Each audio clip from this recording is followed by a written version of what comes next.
Good morning guys. Ito nga pala ay yung sasakyan ko, Mitsubishi Lancer GLXi. So magpapalit ako ng spring. Yung spring na to, yung stock spring ng Lancer. Tapos itong spring na to, yung stock front spring ng ESI. So ipapalit ko siya dito. Kasi ito pag puno kaming pamilya, lundong-lundo na yung likod. Halos one finger gap na lang yung pagitan sa gulong. Ipapalit natin to.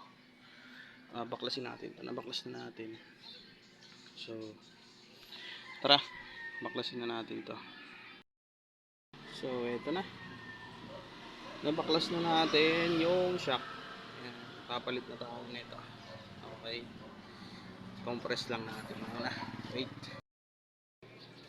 So kung mapapansin nyo, maliit talaga, manipis ng konti yung spring ng Lancer kumpara sa ESI. Front shock to ng ESI sa likod to ng Lancer. Yan, kapal oh. Yan, kahit kargahan mo ng matindi yan, hindi yan lulundo siguro. So yan, naikabit na natin yung spring ng ESI. Ito na siya. Yan, laki niya no. Tapos sa pagbabalik naman, tanggalin nyo lang itong stabilizer na yun.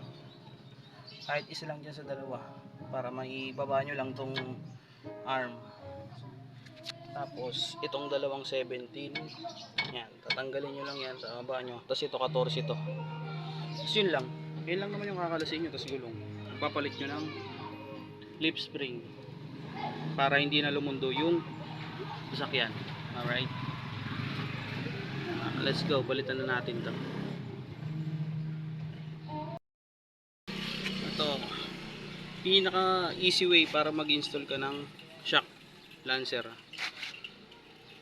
Una, salpak mo muna to. Pagpasok mo nito, salpak mo yung 17 na to. Tapos lagyan mo ng jack.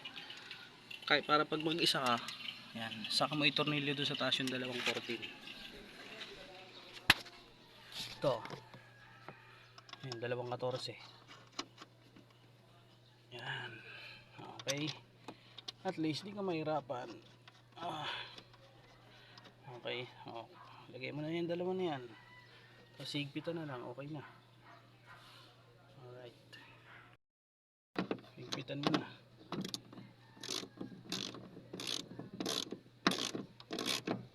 Okay. Ano lang kasi pili. Make sure na saktong higpit lang.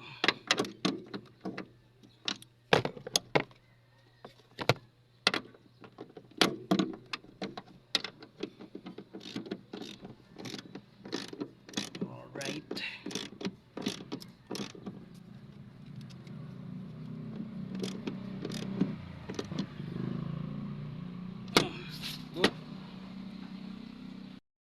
Okay, ano yun? Stabilizer link. 17 yan. Okay.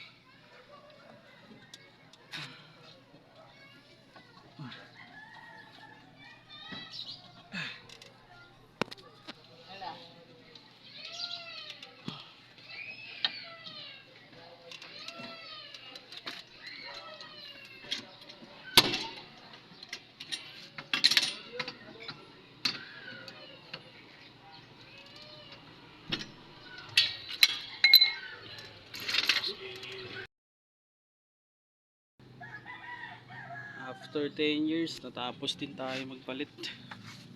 Nakapagod. Pero masarap sa feeling. Kasi ikaw yung gumagawa ng sasakyan. Iba yung feeling ng accomplishment dito. So, yun yung yun na yung stock spring natin. Lancer, no? Medyo mapayat nga siya kumpara dun sa spring ng ESI pangharap. Solid. Pag lagi kang loaded, bagay sa ito. Hindi naman 5 finger gap, sobra pa, mga 7 finger yata yan. So yan, all goods. Wow. Tsaka si mama, tsaka si bebe. Okay kayo? Tayo inisakay. Sasakay kami sa kotse, pupunta kami sa Amerika. Tignan natin kung lulundo pa.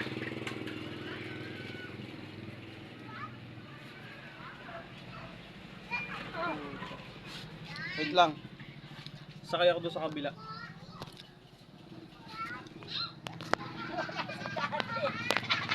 Wait. Wala si daddy, hindi nakasakay.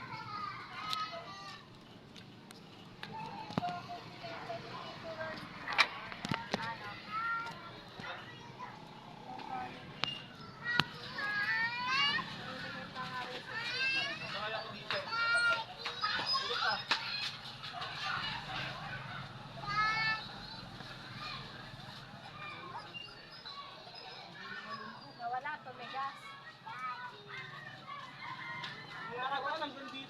Para pating tumaas. Okay na daw, Sai. Bababa na tayo. Doon na kayo sa Eh unahan. no, hindi na lundo. Kahapon lundon-lundo eh.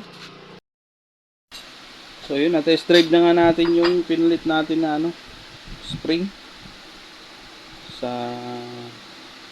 panglikod. So kahit kargahan siya ng 3 passenger sa likod, plus mga bagahe, hindi talaga siya lulundo. No? Napakatibay ng shock. Kaso nga lang, medyo matagtag talaga siya. Lalo na pag dalawa lang kayo o mag-isa kang sakay. Hindi naman sobrang tagtag. Tama lang, pero ramdam mo talaga yung niya. Medyo matigas talaga eh, kasi malaki nga yung spring eh. Ano pa sasabi ko, maganda siya, lalo na pagka 5 kayo sa family na sasakay. Saktong-sakto talaga yun. Hindi siya lulundo. Budget meal lang. Bumili nga pala, nabili ko siya 800. So plus bayad sa dana mo 400. Galing pa kasi Bulacan yung napagbilihan ko. Para sa mga gusto mag DIY. Madali lang naman, puro 17mm lang naman eh. Tapos isang dalawang 17 tsaka 14mm socket lang naman yung gagamitin niyo. Kailangan nyo lang ng